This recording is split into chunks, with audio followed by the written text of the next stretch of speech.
Bienvenido al programa Despegue 30D de Tribus Team. El hábito diario de escuchar esta información tiene el poder de ayudarte a crear un brillante futuro financiero. Cambia lo que escuchas, cambia lo que lees, cambia con quién te asocias y cambiarás tu vida. Ese era yo, a los 14 años, cuando tenía más dientes que personalidad, ¿no? Por esa época empiezo a jugar tenis, como a los 13, 14 años, y el tenis fue el primer gran sueño que yo tuve en la vida. Yo veía a los tenistas profesionales, veía a Agassi, a Lendl, a los duros de esa época, y yo decía, uy, yo quiero ser como esos. Yo quiero tener lo que ellos tienen, hacer lo que ellos hacen, y ser feliz porque me encantaba, ¿no? Y era como mi sueño. Y empecé a entrenar muy duro, muy duro, muy duro. Yo entrenaba más que todos los demás. Y a los 16, 17 años, ya le estaba ganando a todos los que llevaban jugando desde los 8 o 9 años, aunque yo había jugado mucho menos tiempo. Y ese era mi sueño, ser tenista profesional. Cuando estoy en eso, tengo un accidente y la vida cambia de la noche a la mañana. Me fracturo la mano, fue un accidente complicado, estuve casi 8 meses con yeso, después otro año en fisioterapia. Cuando cogí la raqueta, finalmente casi 2 años después, no podía jugar porque se me caía del dolor, era como si se me electrocutara la mano, y eso me sacó de ese sueño. Y entré a una época en mi vida de mucho vacío. No sé si tú te has sentido así, pero no había un destino, no había nada que yo dijera, yo quiero hacer eso. Y yo creo que cuando hay un vacío de sueños en la vida de las personas, ahí es que entran todas las cosas de afuera que no deben entrar. Una vez invitaron a Dexter Yeager a una charla en la Casa Blanca, eso es que él es una persona muy influyente allá, y estaban hablando, Dexter Yeager es el empresario más grande dentro de Amway a nivel global, y estaban hablando sobre drogadicción. Entonces se subía gente a la tarima y hablaba durante horas de sus teorías, de por qué había drogadicción en Estados Unidos y cuáles eran los problemas y las causas, y horas y horas. Finalmente le toca el turno a Dexter y Dexter sube y dice, el problema por el que hay niños drogadictos es porque sus padres no tienen sueños y porque no le enseñan a sus hijos a tener sueños. Y acaba y se baja. Y eso fue todo lo que dijo. Y fue la charla más impactante de todos los conferencistas que hablaron por horas allá. Y yo creo que eso es verdad, porque yo lo veo en mi vida, y mientras que yo jugaba tenis, mientras que tenía ese sueño de lograr algo, no había tiempo ni para alcohol, ni para nada que no fuera sano, porque estaba enfocado en mi sueño. Cuando pierdo eso, sí, empiezo a tomar alcohol, porque eso hacían todos mis amigos. Bueno, mis nuevos amigos, porque los otros seguían jugando tenis. Y entonces entro en una etapa que todo me daba igual. Empiezo a estudiar economía no porque me apasionara la economía, sino porque daba igual. No había ningún sueño ni ninguna carrera con la que me identificara. Yo digo que un niño de 17 años empezó a estudiar economía, no que yo lo hice, ¿no? Por ahí alguien me dijo que así se podía ayudarle a la gente. Y entonces yo dije, pues, interesante.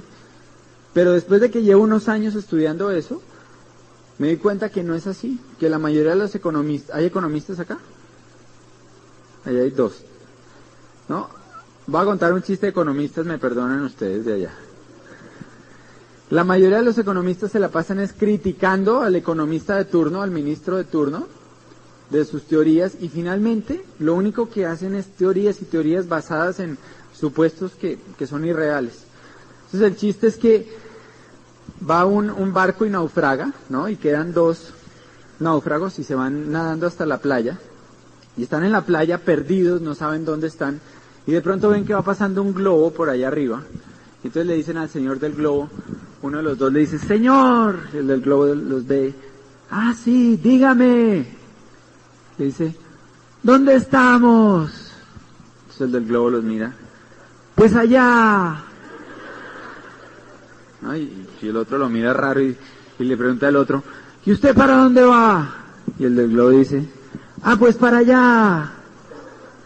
Y se va.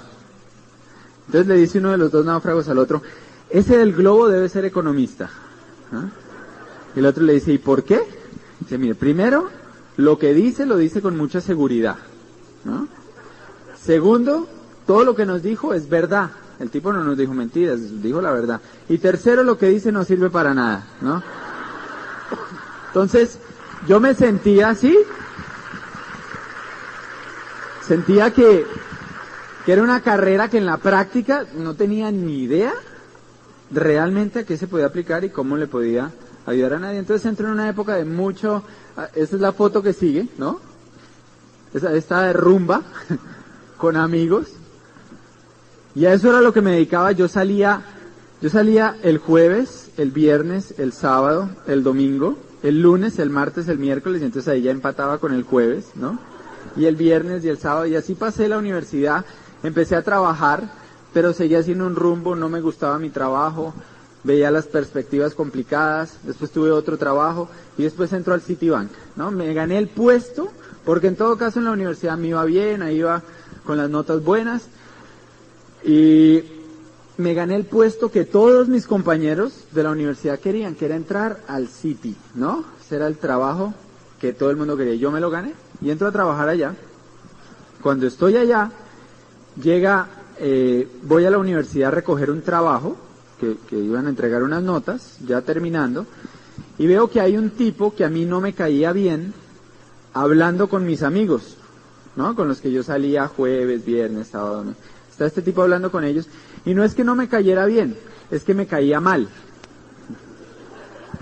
No, era un tipo de esos, yo no sé si conocen a alguien así, pero que cuando todos le rogábamos al profesor, aplace el examen, mire, denos más tiempo para que podamos estudiar mejor y no sé qué, era ese tipo que se paraba y decía, pues a mí no me parece porque yo sí estudié.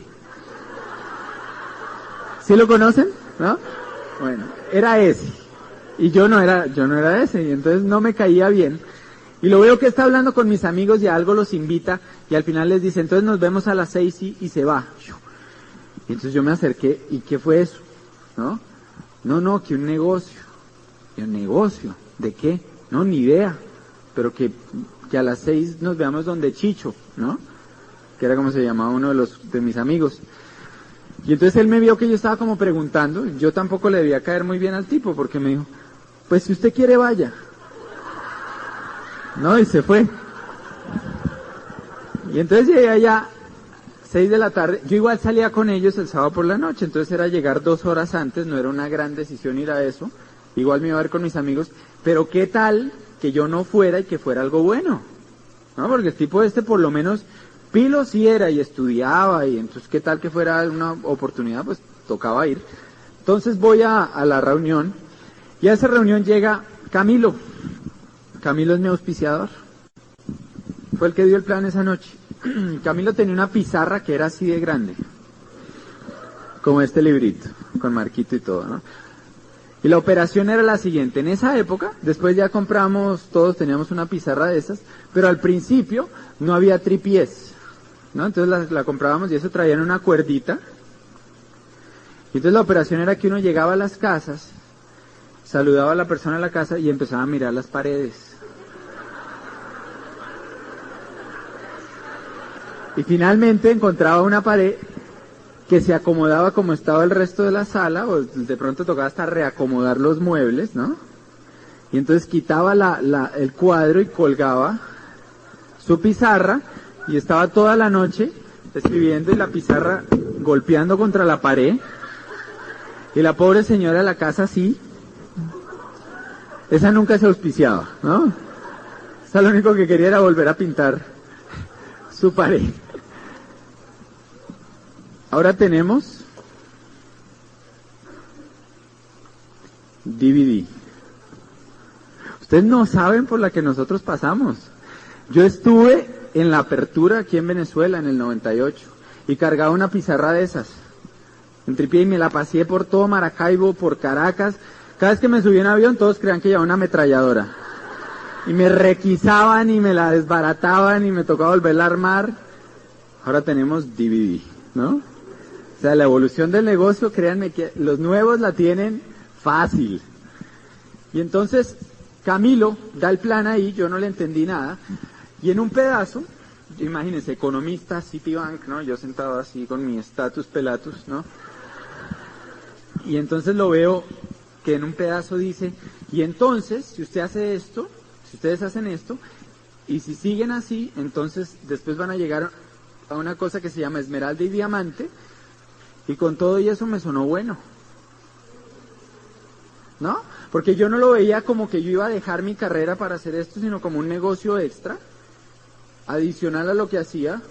Y pónganse a pensar, lo que yo dije es, bueno, ¿cuánto me va a dar a mí el seguro social de pensiones en 5 años? Voy a tener 26. Nada.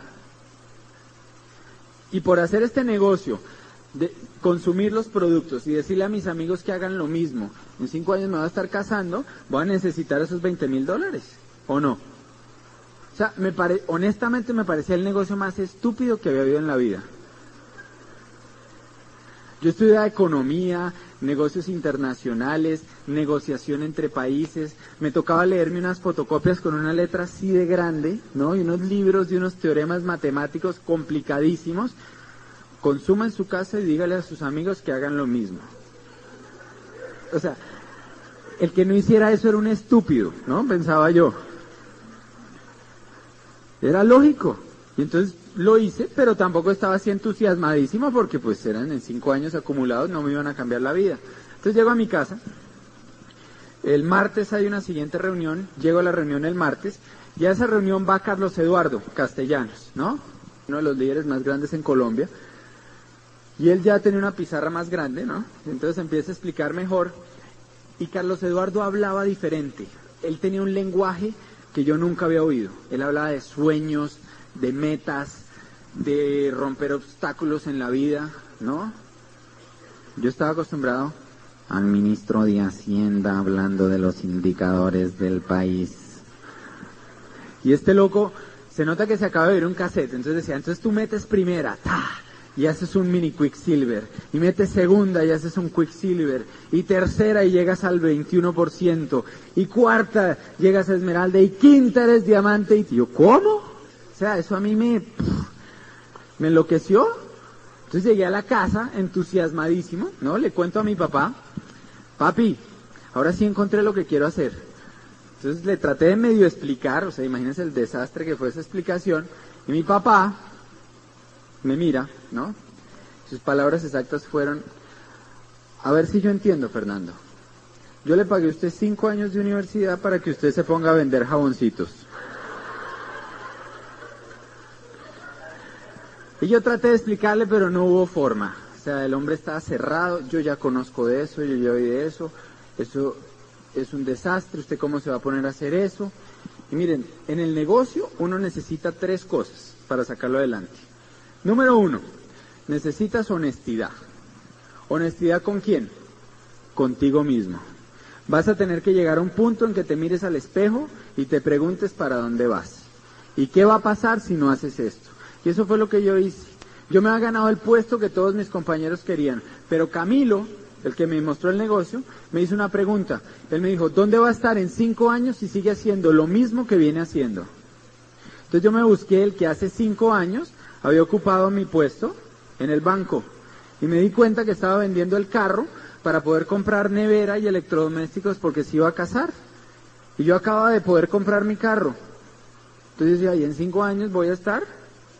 Peor, vendiéndolo. Y entonces me fui más adelante, me fui 10, 15, 20 años en el futuro y encontré gente que llevaba en el banco 20 años que ganaba muy buen dinero, porque en ese banco hay gente que gana muy buena plata, pero tenían problemas de salud, estrés, gastritis, problemas familiares. Era gente que fines de mes se quedaban a dormir en la oficina. El estrés financiero es una cosa brutal porque son problemas de plata. Y cuando hay un problema de esos, alguien pierde su empleo.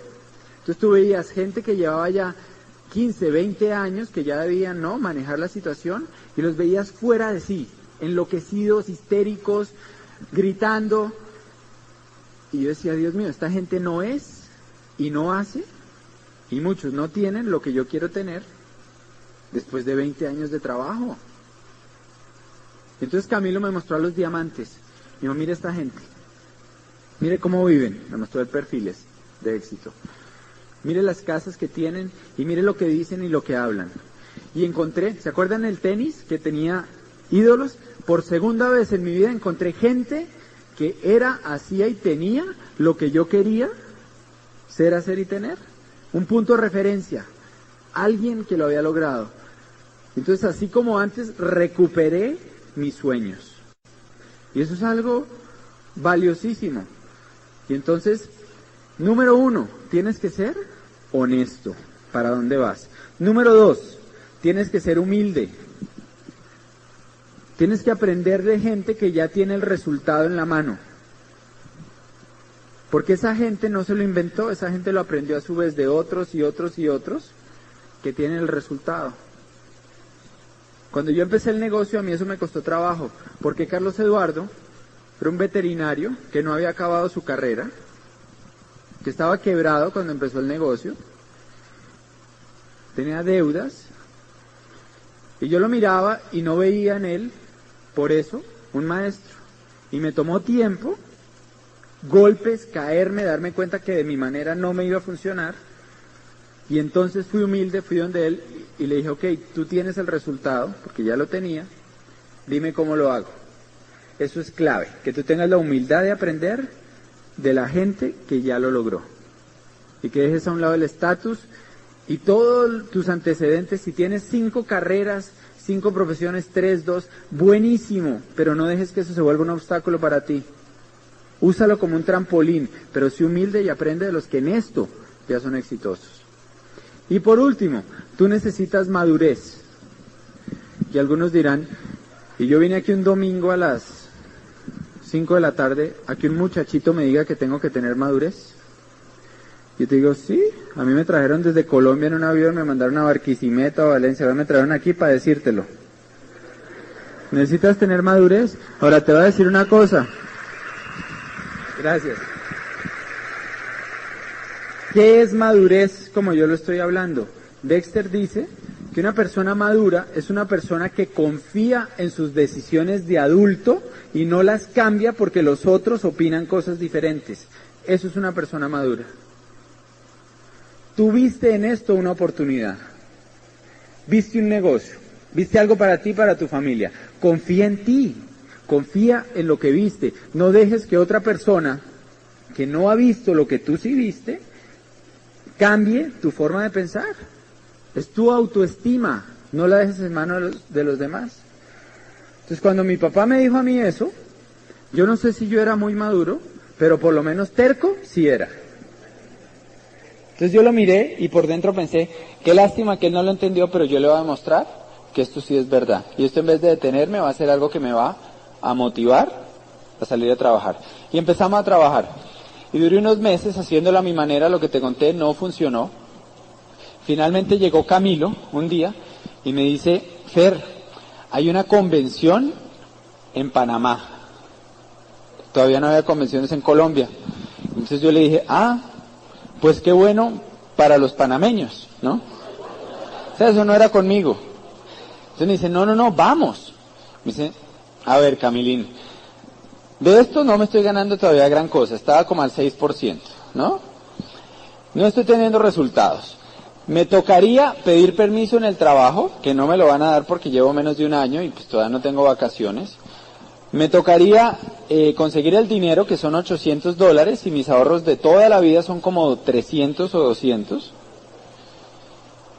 Irme allá, y el negocio todavía no da para eso. Y entonces Camilo tiene una forma de hacerlo pensar a uno. Entonces me dice, a ver, hay 4 opciones. 1, usted sigue como está y no va. ¿Le gustan los resultados que tiene? Y yo le dije, no. Y ok, ¿qué le hace pensar que si sigue haciendo lo mismo va a obtener resultados diferentes? Hay que ir a aprender para hacer algo distinto y conseguir otro resultado. 2, usted no va y no hace el negocio. Nunca va a saber si esta es la gran oportunidad que Dios le había mandado.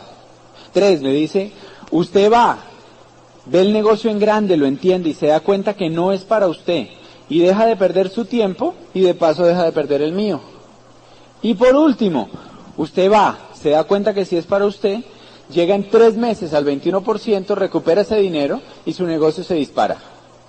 Yo no sé si esa lógica funcione para ti, pero para mí funcionó increíble. Faltaban 10 días para la convención.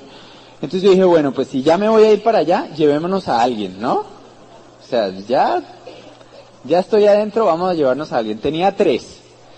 Entonces me conseguía uno, que era el más loco de los 3, para que me acompañara. Y ese se fue conmigo. Yo no te puedo explicar lo que pasó en esa convención. Si nunca has ido, nadie te lo puede explicar, tienes que ir para darte cuenta. Pero fue algo adentro. Me di cuenta que yo podía hacer esto. Yo tenía el paradigma de que yo era muy joven y de que la gente no me creía y no sé qué.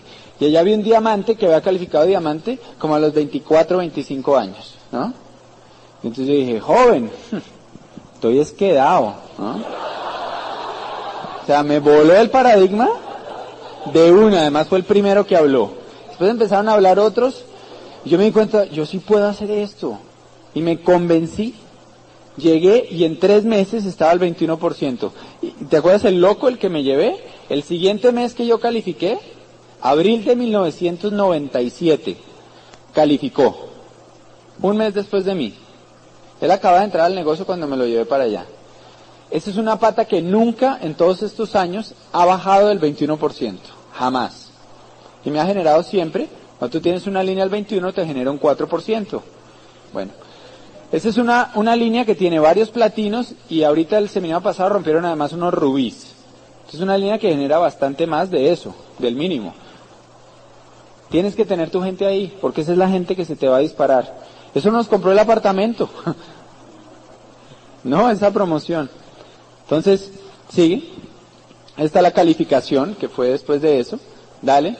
Empezamos a viajar. El primer viaje fue a Michigan, a conocer la corporación. Dale. Ahí fue cuando me puse juicioso. Y ese es mi papá. Te voy a contar una historia de mi papá.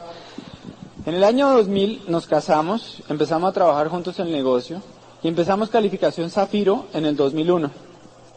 Faltando una semana para la calificación, estábamos en agosto, en la última semana, mi papá venía comportándose extraño. Tenía, no sé, parecía que cojeaba de uno de sus 2 lados. No se afeitaba sino media cara. Yo le dije a mi mamá, pidamos una cita al médico y lo llevamos un viernes por la noche, y la siguiente llamada que recibí fue el sábado a las 5 de la mañana, un médico diciéndome, Fernando, su papá tiene un tumor cerebral, tiene 3 meses de vida. Es un tumor que se llama glioblastoma, nadie ha sobrevivido a ese tumor más de 6, 8 meses, y el de su papá pues está ya desarrollado. Vamos a hacer una cirugía porque hay que hacer algo, pero realmente pues planeen sus cosas porque la expectativa es de 3 a 6 meses. La vida cambia de la noche a la mañana. Y mi papá era una persona pues que yo quería mucho, que admiraba mucho, y a mí eso realmente me golpeó mucho, o sea, me impactó mucho. Yo me acuerdo que le dije al médico, cuando llegué al hospital, le dije, doctor, mire, yo le agradezco, yo sé que usted es un profesional, sé que me tiene que dar su opinión médica, pero yo le voy a prohibir a usted que usted le diga a mi papá lo que usted me dijo a mí, porque yo creo en Dios, y yo creo que Dios es el único que decide quién se va o entra a este mundo, y es decisión de Él. Entonces le voy a prohibir que usted le diga eso a mi papá. Y mi papá jamás oyó esas palabras. Y vivió 3 años y medio. Es un récord a nivel mundial con ese tipo de tumor. De esos 3 años y medio, murió en abril pasado.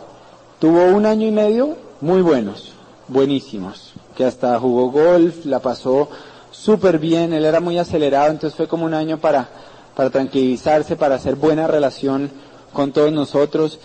Y yo tuve el placer de dedicarme a él a ser hijo, tiempo completo.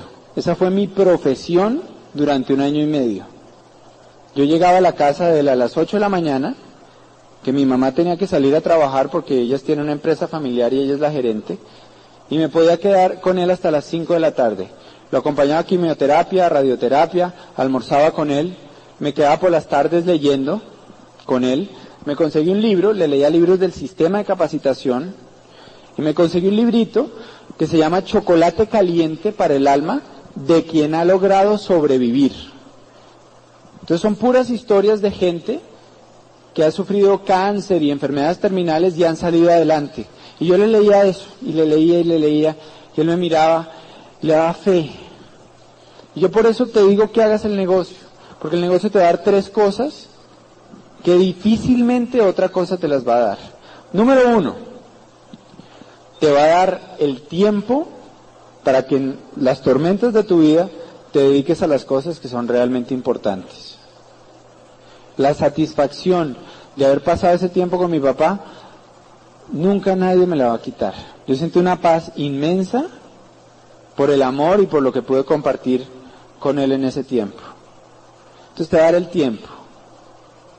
¿Cuántos creen que si hubiera seguido en el banco hubiera podido hacer eso? Jamás. Jamás. ¿Qué te dicen en un empleo si se te enferma un familiar? Lo legal es que usted tiene tantas horas o tantos días, pero después lo espero acá. El tiempo que te da este negocio, y a las 5 o 6 de la tarde salía a ver el plan. Segundo, los amigos.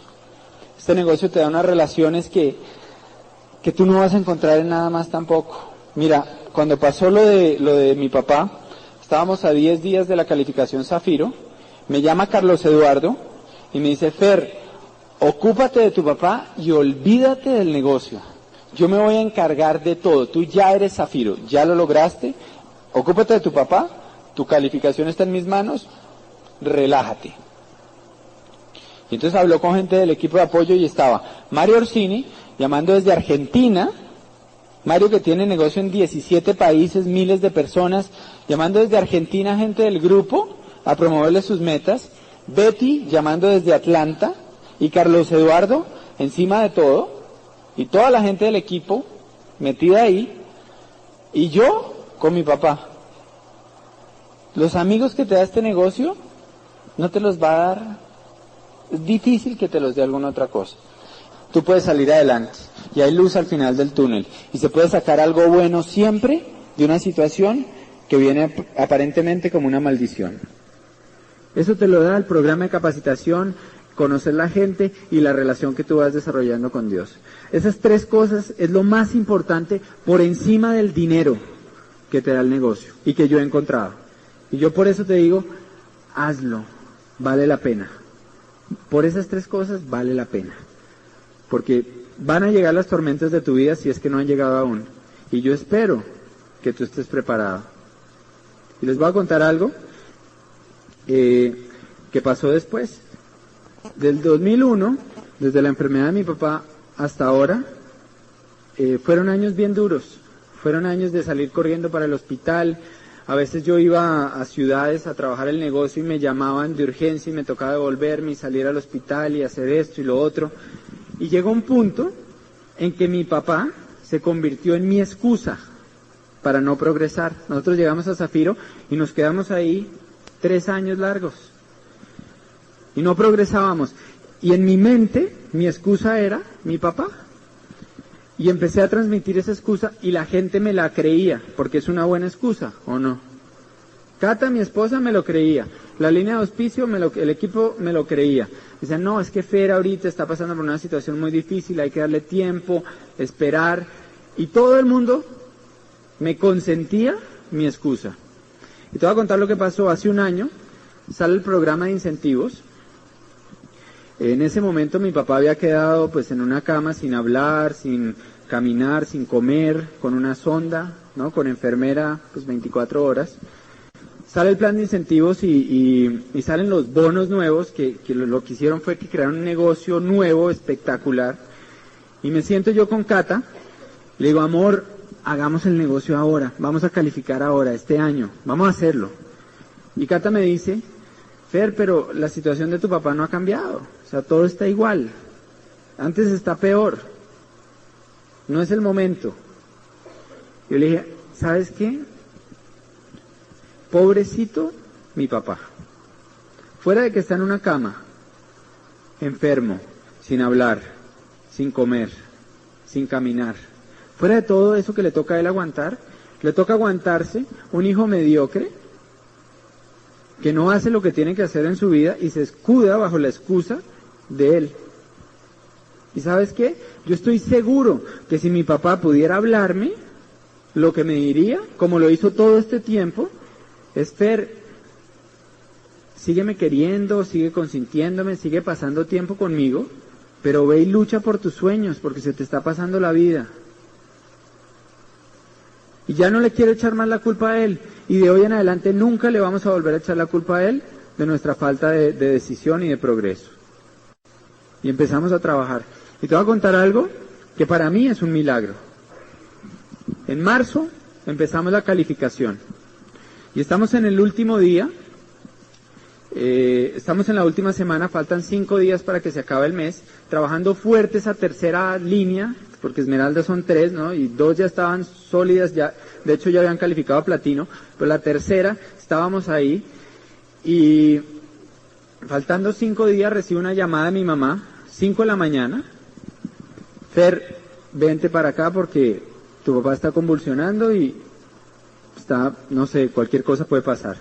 Salgo para la casa de ella, llego allá, mi papá está muy mal, nos pasamos a dormir a la casa de ellos durante todos esos días, y yo seguía cuadrando cosas del negocio cerca. Hay un centro comercial que queda a 1 cuadra, entonces, y había un café, y ahí cuadraba todo. Entonces, planes, asesorías, comercialización, Cata hizo gran parte del trabajo. Íbamos y volvíamos todo el tiempo, esos 5 días. El último día, estoy hablando con un socio nuevo, me da su orden para registrársela por internet, quería que yo se la hiciera, me da el pedido, tengo una computadora laptop, entonces estoy ahí, meto el pedido, y con ese pedido ya empezábamos la calificación de Esmeralda. Eso cerraba la tercera pata. Cierro el computador, y en el momento en que bajo la tapa, exactamente en ese momento entra la enfermera, dice: Fer, vengan, Fernando, vengan que su papá se nos quedó. Fue instantáneo. O sea, acabamos eso, y en ese momento mi papá murió. Y eso fue en el segundo exacto. O sea, yo lo veo como si él estuviera esperando a que nosotros empezáramos esta calificación para poder descansar en paz. Y él dejó de ser nuestra excusa y se convirtió en nuestra razón. Y desde ese momento y desde antes dijimos: vamos a dedicarle este trabajo y esta calificación a él, que sea por él, y que la gente oiga de él y sepa. Mi papá, ¿se acuerdan el cocodrilo que era al principio, no? Al final era el fanático número 1 del negocio. Él entendía que si no fuera por el negocio yo jamás hubiera podido pasar el tiempo que pasé con él. Cuando el negocio me empezó a dar 3 veces más de lo que me pagaban en el banco, ahí dijo: ahora sí entendí el negocio, ¿no? Y este triunfo se lo dedicamos a él. Este triunfo de Esmeralda es de mi papá.